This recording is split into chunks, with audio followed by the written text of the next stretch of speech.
to entertainment, from social issues to lifestyles, from newsmakers to pop culture. If it's Jersey, it's on Jersey Central with Bert Barron, 732-545-9282. Or toll free at 888-545-9282. 8:37 back on Jersey Central on this Columbus Day Monday morning. Good to have you here on the New Talk Radio 1450 WCTC, the voice of Central Jersey. Well, coming up a little bit later on this month will be the next Walk for Diane that is being put on by the Amy Foundation. It's going to be happening on Sunday, October 25th. And let's get some information on the event from my special guest who joins me now. He's an oncologist. He is a member of the Amy Foundation Board of Trustees and is affiliated with both Robert Wood Johnson University Hospital and St. Peter's University Hospital in New Brunswick. So let's welcome in Dr. James Salwitz to the show this morning. Dr. Salwitz, good morning. It's Bert Barron. How are you? Good morning, Bert. I'm great. How are you doing? Doing well. Good to have you on the show this morning. Does everything sort of tie back, Dr. Salwitz, to early detection when it comes to something as heinous as breast cancer? Is that early detection still your best defense? Oh, absolutely. I mean, we're doing much better in fighting this disease than we were even 10 years ago, 30 years ago, and there are all sorts of incredible breakthroughs in the treatment. But by far, the best weapon here is to find it early. People that find it early have an incredibly greater chance of surviving this disease. Plus, the other side is if you find it early, you need a lot less treatment in order to get by. Yeah. So finding it early is the best weapon anyone can have. Now, obviously, the mammogram and meeting with your medical professional, how important is that self-exam, Dr. Salwitz? And there's a right way and a wrong way, but that's an important thing too, right? It's important, but the research saying that is the most important thing is not as good as we would think. I mean, I think the one way to think of the self-exam is awareness. And saying to yourself, this is something that's important, I have to be on top of this. But the best thing, unfortunately, as far as ease of doing this, is getting out and getting a professional examination, at least once a year, more often if you're at higher risk.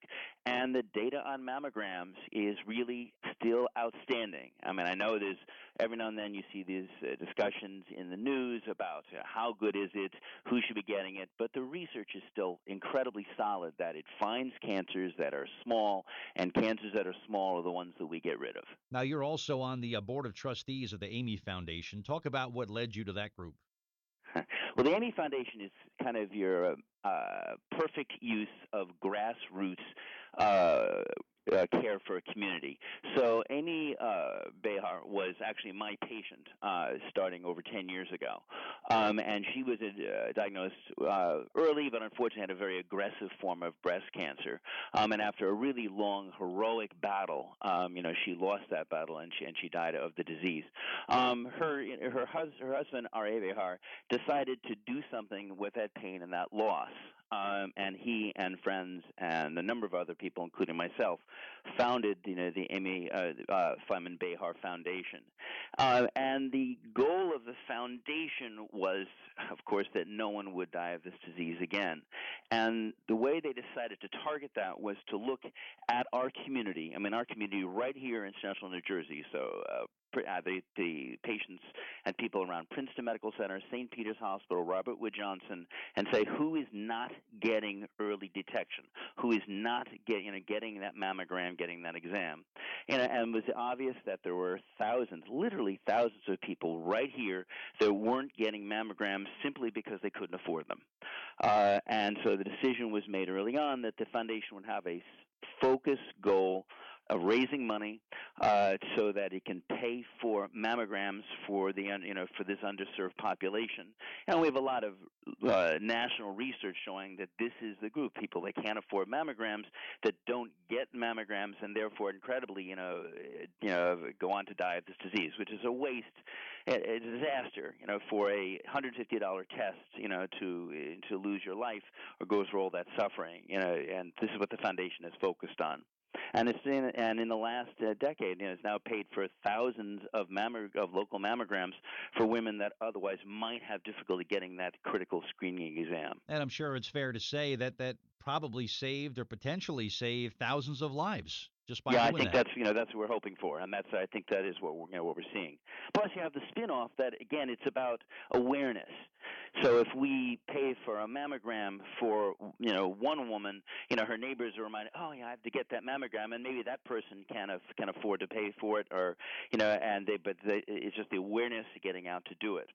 One confusion that we've had in the last year or two is with the Affordable Health Care Act, and people keep saying, well, the Affordable Health Care Act pays for screening mammograms, and that's true, it does.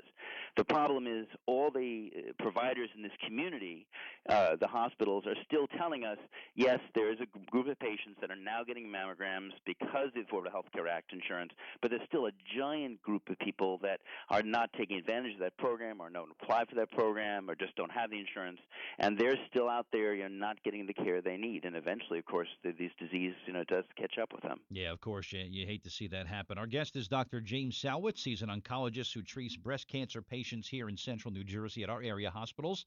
A member of the Amy Foundation Board of Trustees, and he's affiliated with both Robert Wood Johnson University Hospital and St. Peter's University Hospital in New Brunswick. And we're talking about the upcoming Walk for Diane.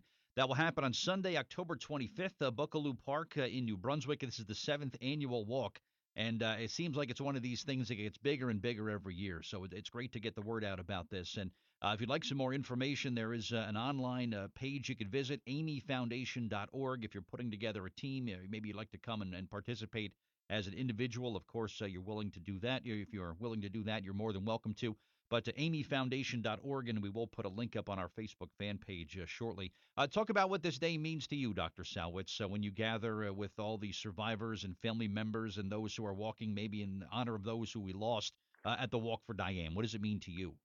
Well, I came to this community. I was with the breast cancer section of the National Cancer Institute in Washington and I went to practice 27 years ago. One of the greatest pleasures, I would say maybe the greatest pleasure of my life, has been the opportunity to live and serve, in the same community. So over time, we see the patients and families, of several generations that we have taken care of and that we have seen, fought through this disease.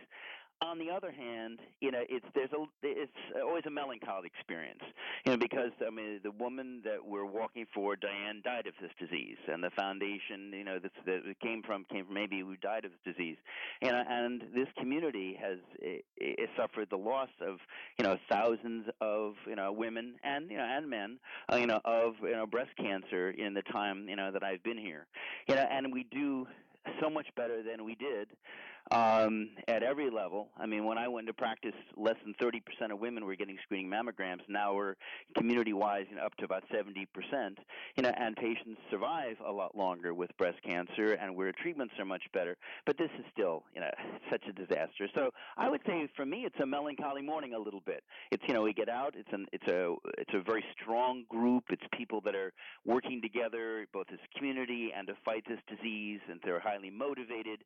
But many of the people out there are walking because they remember someone that is not with us anymore, and it's a bittersweet time. And the hope, I think, for all of us is that we're getting near the end of, we're going to have to fight this disease, and we can move on. But so it's an interesting morning. It's really a nice event. But I would always say it makes me feel a little bit sad because it brings back an awful lot of memories of people that I've worked with over time, families that I've known, and patients that I've lost. Sure. We're talking about mothers, daughters, sisters, just good people. And this disease is insidious, Dr. Salwitz, and I'd love to see it go away tomorrow, but it's not going to happen. But thanks to groups like this one, we're making a dent, We're making a big change. That's it. We make a big change. Excellent. And if we find it early, you find this disease early, the cure rates approach 99% if you find it when it's small enough. And it just, but, a year, 2 years later, a couple of non-mammograms, and suddenly we're fighting a monster. Yeah. Well, Dr. Salwitz, thanks for your time this morning, and thank you for all the work you do with the Amy Foundation, and great to speak with you today, sir. Thank you very much. Bert, thank you for taking the time. We really appreciate it. Okay, thank you. Dr. James Salwitz, my guest, oncologist who was part of the Amy Foundation.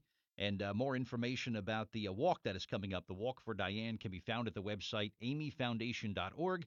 And there is a link up on our Facebook fan page. You can click that, get all the information, and hopefully you will be able to attend a pretty special day. Jersey Central traffic.